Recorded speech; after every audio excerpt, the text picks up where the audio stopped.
नमस्कार, डेली 24 भारत देख रहे हैं आप। मैं हूं आपके साथ साहिल धुलिया। बुलेटिन की शुरुआत करेंगे बड़ी खबर के साथ। टेलीग्राम को दिल्ली हाईकोर्ट से बड़ा झटका लगा है।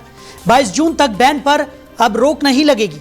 तो हाईकोर्ट ने टेलीग्राम की याचिका को खारिज कर दिया है। नीट री एग्जाम से पहले बैन बरकरार रहेगा। तो केंद्र सरकार के फैसले को राहत मिलती हुई नजर आई है। बड़ी खबर आपको बता रहे हैं। तो दिल्ली मैसेजिंग प्लेटफॉर्म टेलीग्राम को दिल्ली हाईकोर्ट से बड़ा झटका लगा है। अदालत ने केंद्र सरकार की तरफ से लगाए गए अस्थायी प्रतिबंध के खिलाफ दायर टेलीग्राम की याचिका खारिज कर दी है। इसके साथ ही टेलीग्राम पर लगाया गया प्रतिबंध 22 जून तक जारी रहेगा। केंद्र सरकार ने नीट यूजी 2026 री एग्जाम से पहले पेपर लीक और परीक्षा में धांधली रोकने के उद्देश्य से टेलीग्राम की सेवाओं पर अस्थायी रोक लगाई थी। सरकार का तर्क था कि कुछ चैनलों और समूहों के माध्यम से परीक्षा संबंधी गोपनीय सामग्री और भ्रामक सूचनाएं प्रसारित की जा रही थी। टेलीग्राम ने इस आदेश को दिल्ली हाईकोर्ट में चुनौती देते हुए कहा था कि इससे भारत में उसके करोड़ों उपयोगकर्ता प्रभावित हो रहे हैं और ये कदम अत्यधिक व्यापक है। कंपनी ने अदालत से प्रतिबंध हटाने की मांग की थी। मामले की सुनवाई जस्टिस तेजस कारिया की एकल पीठ ने की। कोर्ट ने फैसले के बाद फिलहाल केंद्र सरकार का आदेश प्रभावी रहेगा और टेलीग्राम पर प्रतिबंध 22 जून तक जारी रहेगा। ये मामला नीट यूजी री एग्जाम की सुरक्षा व्यवस्था से जुड़ा होने के कारण काफी चर्चाओं में रहा है। वहीं बुलंदशहर के शिकारपुर तहसील परिसर में एक पत्रकार के साथ कथित अभद्रता का मामला सामने आया है। जानकारी के अनुसार एक नामचीन अखबार के पत्रकार किसी खबर के संबंध में जानकारी लेने तहसीलदार से मिलने पहुंचे थे। आरोप है कि तहसीलदार की सुरक्षा में तैनात होमगार्ड मुकेश कुमार ने उन्हें गेट पर रोक लिया और गाली गलौज करते हुए धक्का मुक्की की। घटना के बाद स्थानीय पत्रकारों में भारी आक्रोश व्याप्त है।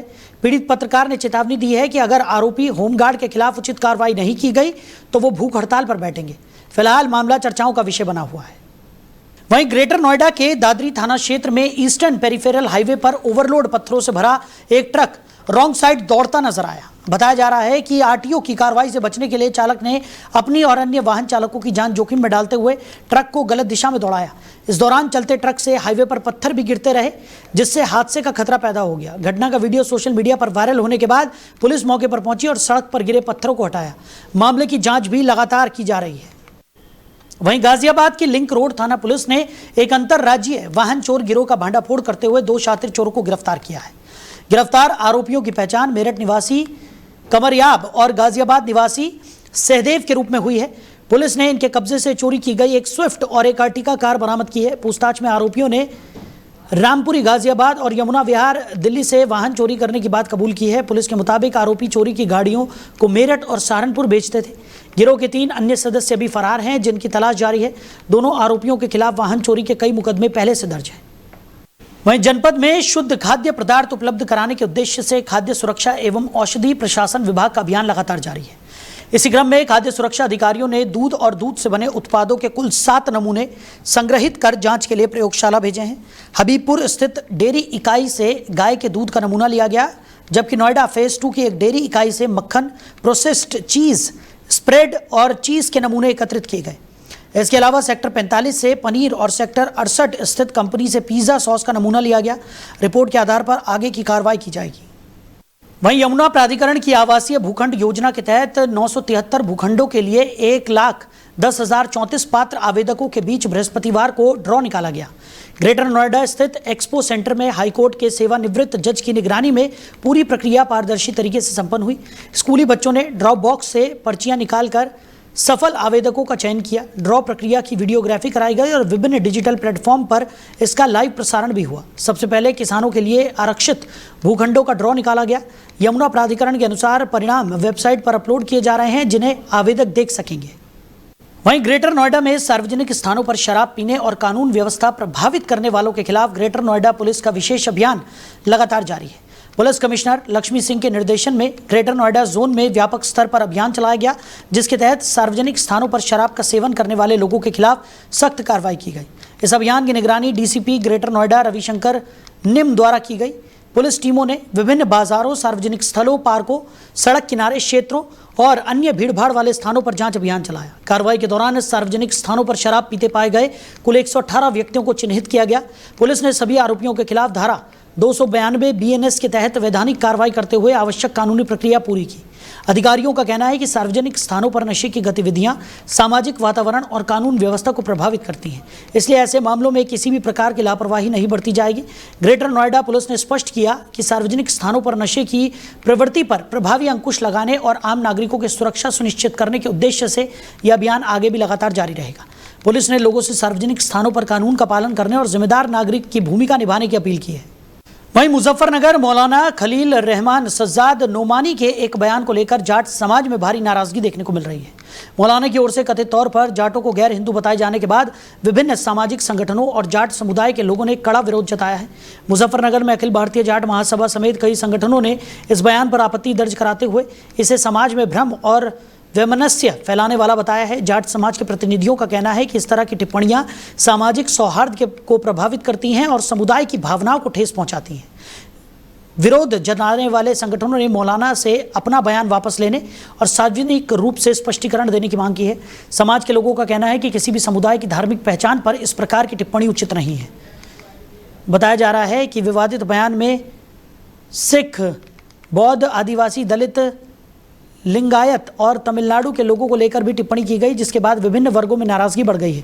मामले को लेकर सोशल मीडिया और सामाजिक मंचों पर भी चर्चाएं तेज हो गई हैं। फिलहाल विभिन्न संगठन इस मुद्दे पर आगे की रणनीति तैयार कर रहे हैं और बयान वापस लेने की मांग की जा रही है।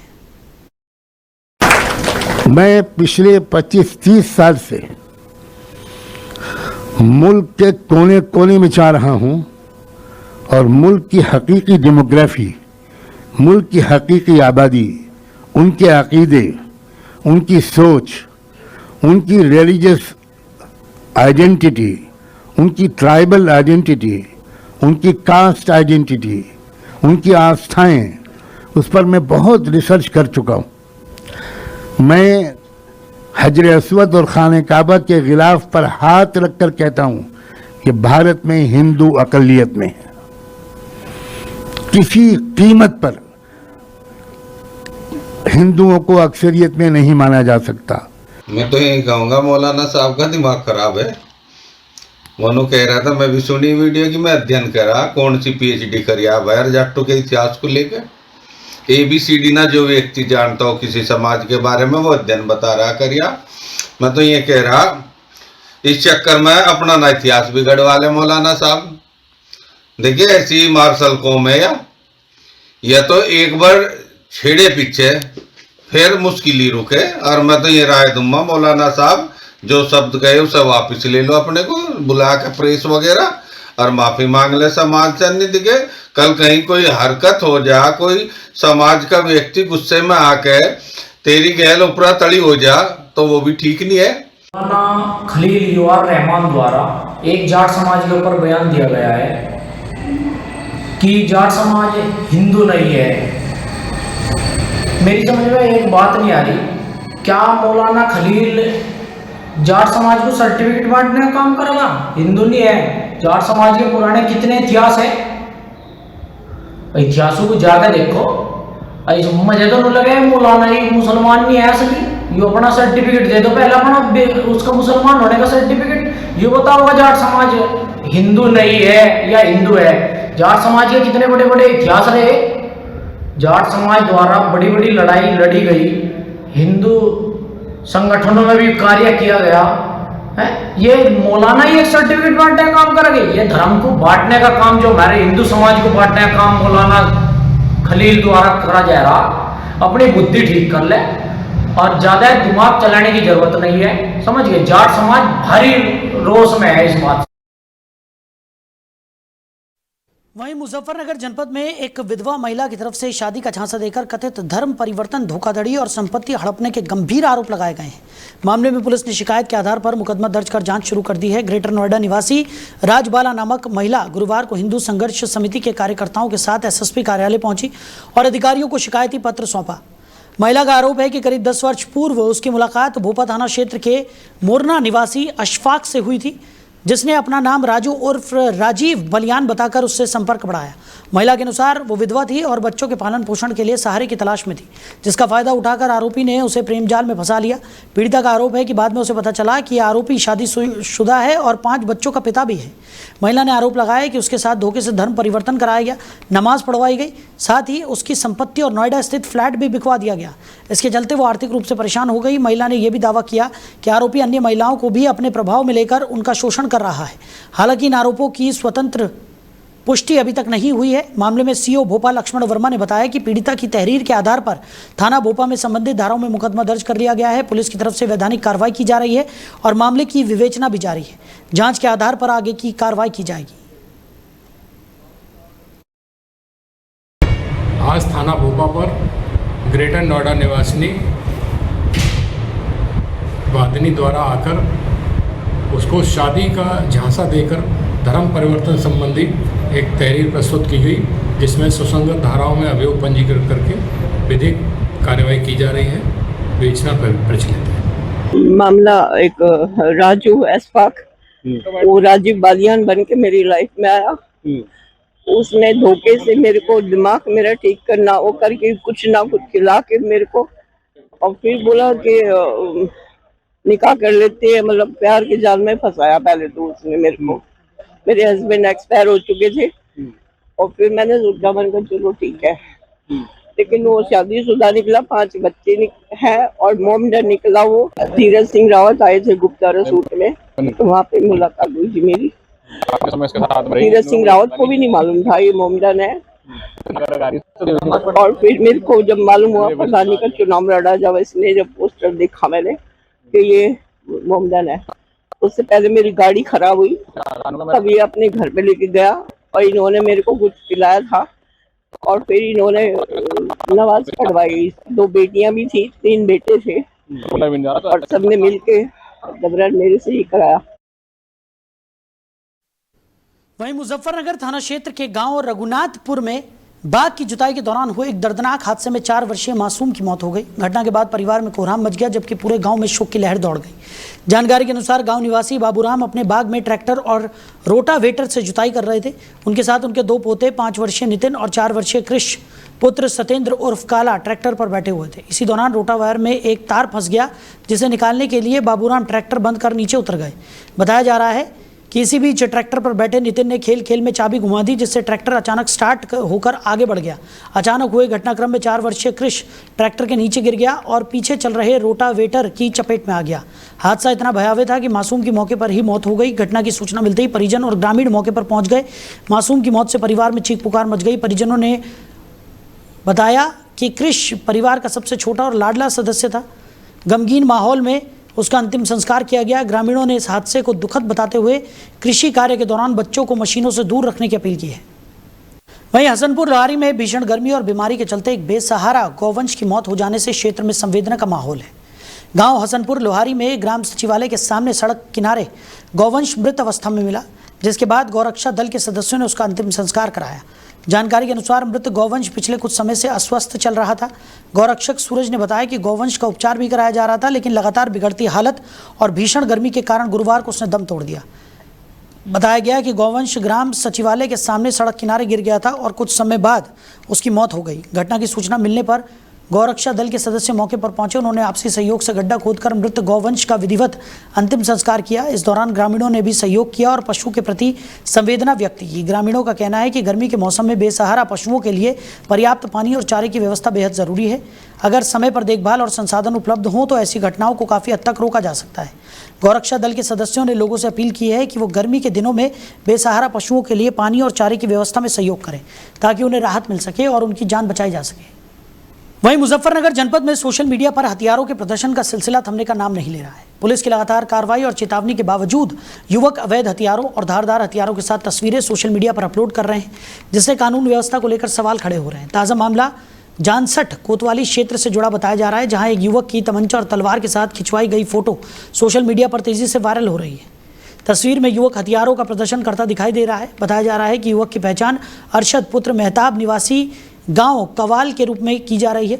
फोटो वायरल होने के बाद पुलिस महकमा सक्रिय हो गया है। पुलिस वायरल तस्वीर की सत्यता, हथियारों की वैधता और फोटो कब और कहां ली गई इसकी जांच कर रही है। अधिकारियों का कहना है कि जांच के आधार पर आवश्यक कानूनी कार्रवाई की जाएगी।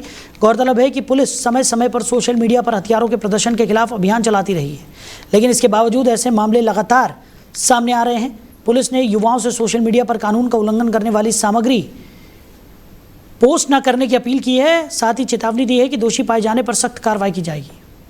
वहीं बुलंदशहर शिकारपुर तहसील प्रशासन ने अवैध खनन के खिलाफ बड़ी कार्रवाई करते हुए खनन माफियाओं के एक डंपर को पकड़ लिया। कार्रवाई के बाद अवैध खनन में लिप्त लोगों में हड़कंप मच गया। जानकारी के अनुसार अहमदगढ़ थाना क्षेत्र में कुछ लोग अंधेरे का फायदा उठाकर मिट्टी का अवैध खनन कर रहे थे। मामले की जानकारी मिलने पर एसडीएम रविंद्र प्रताप सिंह के निर्देश पर नायब तहसीलदार ने टीम के साथ मौके पर छापेमारी की। कार्रवाई के दौरान अवैध खनन में इस्तेमाल किया जा रहा है एक डंपर पकड़ा गया। प्रशासन ने डंपर को कब्जे में लेकर अहमदगढ़ थाने में खड़ा कर दिया है। अधिकारियों की तरफ से मामले की जांच की जा रही है और खनन से जुड़े अन्य लोगों की भूमिका भी खंगाली जा रही है। नायब तहसीलदार ने बताया कि शासन की मंशा के अनुरूप अवैध खनन किसी भी कीमत पर बर्दाश्त नहीं किया जाएगा। खनन माफियाओं के खिलाफ लगातार अभियान चलाकर सख्त कार्रवाई की जाएगी। उन्होंने कहा कि राजस्व और पुलिस विभाग संयुक्त रूप से ऐसे मामलों पर नजर बनाए हुए है। एसडीएम के निर्देश पर की गई इस कार्रवाई से क्षेत्र में अवैध खनन करने वालों में खलबली मच गई है। प्रशासन ने चेतावनी दी है कि भविष्य में भी अवैध खनन करते पाए जाने पर संबंधित लोगों के खिलाफ कठोर कानूनी कार्रवाई अमल में लाई जाएगी।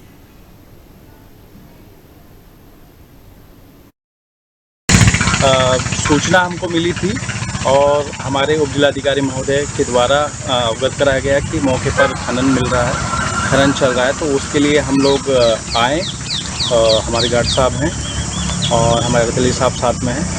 तो मौके पे हमें हम जो एक ये डंपर मिला है जिसका आप नंबर देख पा रहे हैं, UP 13T 4789, और इनसे परमिशन के लिए पूछा गया तो इनके पास कोई परमिशन नहीं थी।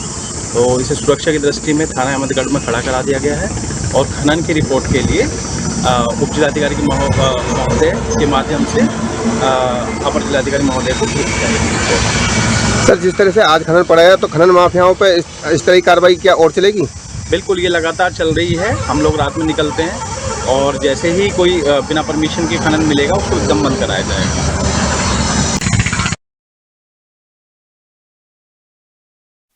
वहीं बुलंदशहर शिकारपुर अनाज मंडी में एंटी करप्शन टीम ने बड़ी कार्रवाई करते हुए कंप्यूटर ऑपरेटर को रिश्वत लेते हुए रंगे हाथों गिरफ्तार कर लिया। कार्रवाई के बाद मंडी परिसर में हड़कंप मच गया और कर्मचारियों में अफरा तफरी का माहौल बन गया। जानकारी के अनुसार एंटी करप्शन टीम को मंडी समिति के पूर्व सफाई ठेकेदार विनोद गिरी की तरफ से रिश्वत मांगने की शिकायत दी गई थी। शिकायत के आधार पर टीम पिछले कई दिनों से मामले की निगरानी कर रही थी और आरोपी को पकड़ने के लिए जाल बिछाया गया था। गुरुवार को टीम ने कार्रवाई करते हुए कंप्यूटर ऑपरेटर जितेंद्र कुमार को 10,000 रुपए की रिश्वत लेते हुए रंगे हाथों दबोच लिया। गिरफ्तारी के बाद आरोपी से पूछताछ की जा रही है और मामले से जुड़े अन्य पहलुओं की भी जांच की जा रही है। सूत्रों के अनुसार एंटी करप्शन टीम के मंडी परिसर में पहुंचते ही मंडी सचिव मौके से फरार हो गया, जिसके बाद टीम ने उसकी भूमिका को लेकर भी जानकारी जुटानी शुरू कर दी। हालांकि अधिकारियों की ओर से इस संबंध में अभी कोई आधिकारिक बयान जारी नहीं किया गया है। एंटी करप्शन टीम की इस कार्रवाई से शिकारपुर अनाज मंडी में हड़कंप मच गया है। मामले में आगे की वैधानिक कार्रवाई की जा रही है और जांच के आधार पर अन्य जिम्मेदार लोगों पर भी कार्रवाई हो सकती है। वहीं हापुड़ नगर और हापुड़ देहात थाना पुलिस की संयुक्त कार्रवाई में शुक्रवार तड़के 50,000 रुपए के इनामी बदमाश को मुठभेड़ के दौरान मार गिराया गया। बदमाश व्यापारी के परिवार और चौकीदार को बंधक बनाकर डकैती की सनसनीखेज वारदात में वांछित चल रहा था। जानकारी के अनुसार गुरुवार देर रात थाना हापुड़ नगर पुलिस बुलंदशहर रोड पर वाहन चेकिंग कर रही थी। इसी दौरान एक संदिग्ध बाइक सवार पुलिस को देखकर भागने लगा। पीछा किए जाने पर थाना हापुड़ देहात पुलिस को सूचना दी गई। दोनों थानों की टीम ने ग्राम गोदी के पास घेराबंदी कर बदमाश को रोकने का प्रयास किया। पुलिस के अनुसार खुद को गिरता देख बदमाश ने ट्यूबवेल की आड़ लेकर पुलिस टीम पर फायरिंग शुरू कर दी। जवाब में पुलिस ने आत्मरक्षा में कार्रवाई की, जिसमें बदमाश गंभीर रूप से घायल हो गया। उसे तत्काल अस्पताल ले जाया गया, जहां चिकित्सकों ने उसे मृत घोषित कर दिया। मृतक की पहचान श्याम पुत्र वीरेंद्र निवासी सूरजपुर थाना पटवाई जनपद रामपुर के रूप में हुई है। वो 1 जून को हापुड़ देहात क्षेत्र के गिरधारी नगर में व्यापारी के घर हुई डकैती की घटना में फरार था और उस पर 50,000 रुपए का इनाम भी घोषित था। मुठभेड़ में हेड कांस्टेबल मनोज कुमार भी घायल हुए हैं। मौके से एक अवैध पिस्टल, कारतूस और एक स्प्लेंडर मोटरसाइकिल भी बरामद की गई। पुलिस मामले में आगे की विधिक कार्रवाई में जुटी हुई है। आज रात्रि 12:30 बजे करीब हमारी पुलिस कोतवाली नगर पुलिस की टीम बुलंदशहर रोड पर चेकिंग कर रही थी। उस दौरान एक संदिग्ध व्यक्ति मोटरसाइकिल से आते हुआ दिखा। उसको रोकने पर बाइक घुमा करके वह व्यक्ति पुलिस पार्टी को चकमा देखते हुए भागने की कोशिश किया। पुलिस पार्टी ने उसका पीछा किया और कोतवाली नगर टीम द्वारा फ्लैश किया गया मैसेज जिससे हमारे थाने जनपद हापुड़ के अन्य थाने सक्रिय हुए और कोतवाली नगर की टीम बदमाश का पीछा करते हुए लगातार आगे बढ़ रही थी। साथ ही साथ बदमाश जाकर के बुलंदशहर रोड पर सादिकपुर गांव की तरफ जाने वाले रास्ते पर मुड़ गया और लगातार कोतवाली नगर की टीम उसके पीछे थी। गोदी गांव की तरफ से कोतवाली देहात थाना क्षेत्र की जो टीम थी, थानाध्यक्ष कोतवाली देहात गोदी की तरफ से आगे बढ़ रहे थे और दोनों टीम के बीच में अपने को फंसा हुआ महसूस करने पर उस बदमाश ने गोदी के जंगलों में ट्यूबवेल का आड़ लेकर के उसने पुलिस पार्टी पर जानलेवा हमला किया।